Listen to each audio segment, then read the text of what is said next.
Good morning all of you. Mechanics of solid subject में आज हम लोग देखेंगे प्रॉपर्टीज ऑफ मटेरियल। ठीक है, बल क्या होता है, बलों के प्रकार क्या होते हैं, सिलेबस इसका क्या है, टेबल ऑफ कंटेंट क्या है, ये सब हमने पिछले लेक्चर्स में देख लिया था। अब मटेरियल ऑफ ये मैकेनिक्स ऑफ सॉलिड सब्जेक्ट में जो सबसे अहम और सबसे इम्पॉर्टेंट हिस्सा है, जिससे कि सवाल शॉर्ट क्वेश्चन शॉर्ट नोट में आते ही आते हैं, ठीक है, वो है हमारा मैकेनिकल प्रॉपर्टीज़ ऑफ मटेरियल। ठीक है, मटेरियल की, किसी भी मटेरियल की जो यांत्रिकी गुण होता है, मैकेनिकल प्रॉपर्टीज़ होता है, उसके बारे में चर्चा करेंगे। कुल 13 प्रकार के गुण होते हैं।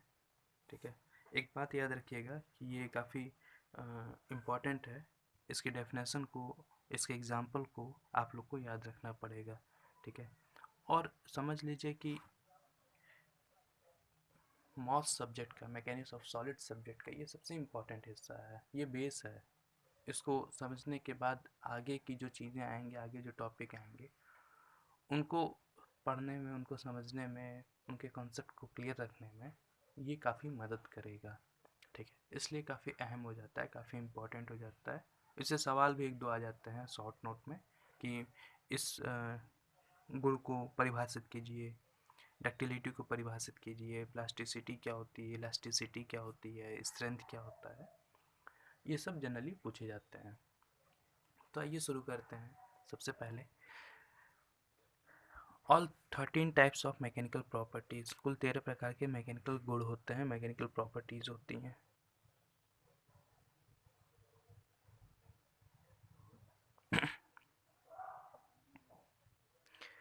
जो सबसे पहला है स्ट्रेंथ, हार्डनेस, डक्टिलिटी, टफनेस, उसके बाद brittleness, elasticity, plasticity, malleability, resilience, stiffness, fatigue, machinability, creep. ठीक है, ये कुल 13 प्रकार के गुण होते हैं, मैकेनिकल गुण होते हैं, मैकेनिकल प्रॉपर्टीज़ होती है किसी भी मटेरियल की। अब आते हैं बारी बारी से इसके डेफिनेशन को समझते हैं। जो सबसे पहला है स्ट्रेंथ, जिसकी हिंदी होती है सामर्थ्य। ठीक है, तो इसको कैसे परिभाषित करते हैं देखते हैं। स्ट्रेंथ किसी बॉडी में एक्सटर्नल लोड सहन करने की वह अधिकतम क्षमता जिससे वह टूटती नहीं है, स्ट्रेंथ कहलाती है, उसे स्ट्रेंथ कहते हैं।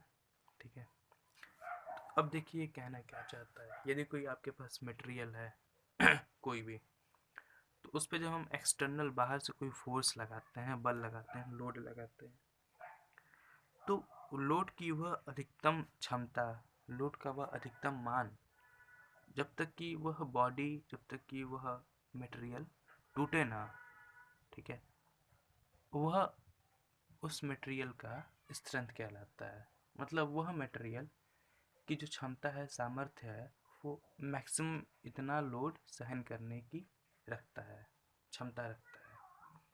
तो वह जो बल है, बल का वह जो अधिकतम मान है, वह उस पदार्थ का, वह उस मटेरियल का सामर्थ्य कहलाता है, स्ट्रेंथ कहलाता है। ठीक है, किसी बॉडी में लोड लगाने पर उसके टूटने से पहले मेटल जिस मैक्सिमम स्ट्रेस को सहन कर सकती है, उसे अल्टीमेट स्ट्रेंथ कहते हैं। किसी मटेरियल पे आप इस बल लगाइए, ठीक है, बल लगाते लगाते वह मैक्सिमम बल लगाएंगे तो वह मटेरियल भी वापस अपोजिट डायरेक्शन में वो भी रेजिस्ट करेगा, प्रतिबल लगाएगा। ठीक है, जितना आप उसमें ये न्यूटन का थर्ड लॉ के हिसाब से, जब आप किसी वस्तु पे जितना बल लगाते हैं, रिस्पांस में अपोजिट डायरेक्शन में वह भी उतना ही बल आप पे आरोपित करता है। उसी तरह से यहाँ पे है, जब आप किसी मटेरियल पर कोई बल लगाते हैं तो वह उतना ही बल उसकी विपरीत दिशा में प्रतिबल के रूप में लगाता है। तो वह जो मटेरियल है, वह टूटने से पहले जिस मैक्सिमम स्ट्रेस, मतलब उसका जो मैक्सिमम, उसका जो सबसे अधिक जो प्रतिबल होगा, ठीक है, जो सहन कर सकता है, वो क्या कहलाएगा, अल्टीमेट स्ट्रेंथ कहलाएगा। ठीक है, ये होता है स्ट्रेंथ। दूसरा है हार्डनेस। हार्डनेस क्या होता है, इसका अर्थ होता है, देखिए, कठोर से संबंधित है, कठोरता। किसी मटेरियल पर या किसी मेटल पर किसी अन्य अधिक हार्ड मेटल द्वारा स्क्रैचिंग और वियर का प्रतिरोध करने की जो गुण होती है वो हार्डनेस कहलाती है। ठीक है, यदि आपके पास कोई मटेरियल है, कोई मेटल है, ठीक है, उस मेटल पे आप किसी अन्य चीज़ से, किसी दूसरे मेटल से आप उस पर स्क्रैच कर रहे हैं, ठीक है, तो वह जो स्क्रैच है, ठीक है, वह स्क्रैच सहन करने की जो क्षमता है वह उस मेटल की हार्डनेस कहलाती है। उदाहरण के तौर पे यदि आप किसी मेटल पर किसी अन्य मेटल द्वारा स्क्रैच कर रहे हैं, ठीक है, और वह आसानी से स्क्रैच हो जा रहा है, तो इसका अर्थ यह है कि उस मेटल की जो हार्डनेस है वो कम है। और इसके विपरीत यदि आप किसी मेटल द्वारा किसी दूसरे मेटल पर स्क्रैच कर रहे हैं और वो आसानी से उस पर स्क्रैच नहीं हो रहा है, तो इसका मतलब उसकी हार्डनेस ज़्यादा है। ये बात होती है। उसके बाद आता है तीसरा डक्टिलिटी, जिसको कहते हैं तन्यता। ठीक है, ये क्या होता है? मेटल का वह गुण जिसके कारण उस पर बल लगाकर बिना टूटे तार के रूप में खींचकर बढ़ाया जा सके, डक्टिलिटी कहलाता है। ठीक है, तो मेटल का वह गुण जिसके कारण उस पर बल लगा करके, ठीक है, कोई मेटल है उस पर हम इतना बल लगाएं, बल लगाकर उसे बिना तोड़े, ठीक है, बिना उसे रप्चर किए हम एक पतले तार के रूप में या फिर किसी भी तार के रूप में उसे हम परिवर्तित कर दें, तो ऐसे मेटल जो होंगे वो क्या कहलाएंगे? डक्टाइल कहलाएंगे। और यह जो गुण कहलाता है वो डक्टिलिटी कहलाता है। उदाहरण के तौर पे सोना अधिक डक्टाइल मटेरियल है। सोना जो होता है, गोल्ड, वो डक्टाइल होता है। ठीक है, उसको हम पीट पीट करके उस पर बल लगा करके एक पतले तार के रूप में परिवर्तित कर सकते हैं। ठीक है, अब आगे देखते हैं। अगला है ब्रिटलनेस। ठीक है, इसकी हिंदी होती है भंगुरता। ये क्या होता है? किसी बॉडी में अधिक बल से चोट लगने पर उसके आकार में बिना परिवर्तन के टूट जाने का गुण जो होता है ब्रिटलनेस कहलाता है। ठीक है, ये क्या होता है? किसी मटेरियल का वह गुण जिस पे हम अगर उस पर बल लगाएं, ठीक है, जिस पर अगर हम उस पर अधिक से अधिक बल लगाएं और उस बल के प्रभाव में आने से या उस पर चोट करने से उस मेटल के आकार में परिवर्तन हुए बगैर वह मेटल टूट जाए, फेल हो जाए, तो मेटल का यह गुण जो होता है वो ब्रिटलनेस कहलाता है, भंगुरता कहलाता है।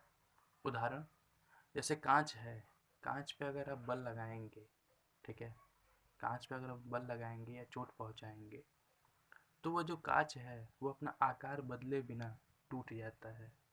ठीक है, तो कांच का यह जो गुण है वो ब्रिटलनेस कहलाएगा। ठीक है, और कांच क्या कहलाएगा? ब्रिटल कहलाएगा, भंगुर कहलाएगा। ठीक है, इसके एग्जाम्पल और क्या हो सकता है? कंक्रीट या ग्रेफाइट। कंक्रीट जो होता है या ग्रेफाइट जो होता है उस पर अगर आप बल लगाएंगे, चोट पहुंचाएंगे, तो उसके आकार में परिवर्तन हुए बगैर वह टूट जाएगा, फेल हो जाएगा। यह गुण भंगुरता कहलाती है। अगला है छठा, इलास्टिसिटी। इलास्टिसिटी क्या होती है? प्रत्यास्थता। ये काफ़ी इम्पॉर्टेंट है, बहुत बार पूछा जाता है ये टॉपिक। और ये हेडिंग, ये गुण किसी बॉडी में एक्सटर्नल लोड लगाने से उसके शेप में अस्थायी परिवर्तन आता है। ठीक है, और जब वह बल हटा दिया जाता है तो वापस अपनी पुनर्वस्था को प्राप्त कर लेता है। पदार्थ का यह गुण इलास्टिसिटी कहलाता है। ठीक है, यदि आप किसी मेटल पे या किसी मटेरियल पे आप बल लगाते हैं बाहर से, ठीक है, तो उसके आकार और रूप में, शेप एंड साइज में परिवर्तन होता है। लेकिन जैसे ही आप वह बल हटा देते हैं तो वापस वह पुनर्अवस्था को प्राप्त कर लेता है। ठीक है, तो पदार्थों का यह जो गुण होता है वो इलास्टिक कहलाता है, इलास्टिसिटी कहलाता है। उदाहरण इस्पात, रबड़। रबड़ पे आप बल लगाएंगे तो वो वापस उसका शेप एंड साइज चेंज हो जाएगा, और जब बल आप हटा लेंगे तो वापस रबड़ अपनी पुनर्वस्था को प्राप्त कर लेगा। तो रबड़ का यह गुण जो होता है वो इलास्टिसिटी कहलाता है। इसके विपरीत जो गुण होता है प्लास्टिसिटी कहलाता है। तो प्लास्टिसिटी क्या होता है? किसी बॉडी पर ताप या दाब या दोनों लगा करके उसके शेप में परिवर्तन किए जा सकने की जो प्रॉपर्टीज होती है, जो गुण होता है, वो प्लास्टिसिटी कहलाता है। यदि किसी मेटल पे हम बल और ताप लगा करके या दोनों लगा करके, बल ताप दाब या दोनों लगा करके उसके शेप एंड साइज में परिवर्तन करते हैं, ठीक है, और यह जो परिवर्तन होगा वो स्थायी होगा। ऐसा नहीं कि हम बल हटा देने पे या दाब हटा देने पे वो वापस अपनी पुनरावस्था को प्राप्त कर ले, नहीं, इसमें पुनरावस्था को प्राप्त नहीं करता है। तो पदार्थों का जो यह गुण होता है वो प्लास्टिसिटी कहलाता है। अगला मेलेबिलिटी, ठीक है। मेलेबिलिटी क्या होता है? किसी मेटल को बेलनाकार पीट कर, धातु बेलनाकार या पीट कर, ये किसी मेलेबिलिटी देखिए क्या होता है, किसी मेटल को बेल कर, ठीक है, रोल करके या पीट कर धातु में टूटने या दरार हुए बिना पतले चादर के रूप में परिवर्तित किए जाने की जो गुण होता है, प्रॉपर्टी होती है, वो मेलेबिलिटी कहलाती है, ठीक है। जैसे यदि कोई मेटल है, कोई मटेरियल है, उसको हम इतना पीट रहे हैं या बेल रहे हैं, ठीक है, रोल कर रहे हैं, जिससे कि वह टूटे ना और एक चादर के रूप में परिवर्तित हो जाए, उसका जो आकार है, उसका जो शेप है, वो चादर के रूप में आ जाए, तो पदार्थ का यह गुण या जो मेटल का यह गुण जो होगा वो मेलेबल कहलाएगा, मेलेबिलिटी कहलाएगा, ठीक है। उदाहरण सोना, चांदी, टिन, ये एक ऐसे मटेरियल होते हैं, ऐसे मेटल होते हैं जिनको आप पीट पीट करके एक चादर के रूप में परिवर्तित कर सकते हैं, ठीक है। अगला है रेजिलियंस। ये क्या होता है? मेटल का मेटल का इलास्टिकली रूप से ऊर्जा अवशोषित करने की जो क्षमता होती है वह मेटल का रेजिलियंस कहलाती है, ठीक है। जब किसी मेटल को इलास्टिक रूप से, प्रत्यास्थ रूप से हम ऊर्जा अवशोषित कराते हैं, ठीक है, उसमें हीट एब्जॉर्ब करने की जो क्षमता होती है वो क्या कहलाती है? वो कहलाती है रेजिलियंस, ठीक है। आगे देखते हैं स्टिफनेस। स्टिफनेस क्या होता है? किसी मटेरियल में अन्य मटेरियल की तुलना में होने वाला जो डिफॉर्मेशन होता है उसकी स्टिफनेस को शो करती है, ठीक है। यदि किसी मटेरियल में लोड लग रहा है, बल लग रहा है, तो उस बल के प्रभाव में आकर के उसका डिफॉर्मेशन होता है, उसके आकार और रूप में परिवर्तन होता है, ठीक है। उसी तरह से दूसरा जो मटेरियल होगा, अलग मटेरियल, उसमें भी जब हम बल लगाएंगे तो उसके भी आकार और रूप में, शेप एंड साइज में परिवर्तन होता है। तो ये जो परिवर्तन होता है उसको डिफॉर्मेशन कहते हैं। किसी मेटल में जब हम बल लगाते हैं तो बल के प्रभाव में आकर के उसके शेप एंड साइज में परिवर्तन होता है। तो उस बल के प्रभाव में आने से जो परिवर्तन हो रहा है उस परिवर्तन को हम डिफॉर्मेशन कहते हैं, ठीक है। तो किसी मटेरियल में अन्य मटेरियल की तुलना में जो होने वाला डिफॉर्मेशन होता है वो क्या कहलाता है? स्टिफनेस कहलाता है। अगला है फटीग, ठीक है। फटीग क्या होता है? जब हम किसी मटेरियल में साइक्लिक लोडिंग करते हैं, ठीक है, मतलब बारी बारी से एक क्रम से उस पर लोड लगाते हैं, ठीक है। जैसे आज जितना लोड लगाया, फिर कल भी उतना ही लोड लगाया, फिर परसों भी उतना ही लगाया, तो एक साइकिल के रूप में, एक चक्र के रूप में हम लोड लगा रहे हैं, ठीक है। तो लोड लगाने पे इस तरह के साइकिल से एक चक्रीय रूप में, एक साइक्लिक रूप में जब हम लोड लगाते हैं तो इस बल के प्रभाव में आने से जो मेटल फेल हो जाएगा, तो उस मेटल का फेलियर होना फटीग कहलाता है, ठीक है। अगला है मशीनेबिलिटी। मशीनेबिलिटी क्या होता है? किसी पदार्थ का वह गुण, किसी भी पदार्थ का वह गुण जिससे उसे मशीनिंग किया जा सकता है अथवा मेटल रिमूव किया जाता है, ठीक है। किसी भी पदार्थ का ऐसा गुण या फिर कोई भी ऐसा गुण, ऐसा मटेरियल जिस पे हम कोई मशीनिंग प्रोसेस कर सकते हैं। मशीनिंग प्रोसेस कुछ भी हो सकता है, टर्निंग हो सकता है, ग्राइंडिंग हो सकता है, कुछ भी हो सकता है, ठीक है, ड्रिलिंग हो सकता है। या इस प्रोसेस के साथ साथ जब हम उसके ऊपरी आवरण से, मेटल के ऊपरी आवरण से, ऊपरी लेयर से जब हम मेटल हटाते हैं तो यह जो गुण कहलाता है किसी भी मेटल का वो मशीनेबिलिटी कहलाता है, ठीक है। तो मशीनेबिलिटी क्या होता है? पदार्थ का वह गुण जिससे कि हम उस पर मशीनिंग प्रोसेस कर सकते हैं। अगला है क्रीप, ठीक है। क्रीप क्या होता है? धातुओं तथा अधातुओं में लगातार स्ट्रेस लगने के कारण, ठीक है, स्ट्रेस क्या होता है, जब हम किसी वस्तु पर बल लगाते हैं, ठीक है, तो जब वस्तु पर हम कोई बल लगाते हैं तो उस बल के विपरीत तथा उस बल के बराबर वह वस्तु भी हम पर बल लगाता है। तो यह जो विपरीत बल होता है उसे प्रतिबल कहते हैं या स्ट्रेस कहते हैं।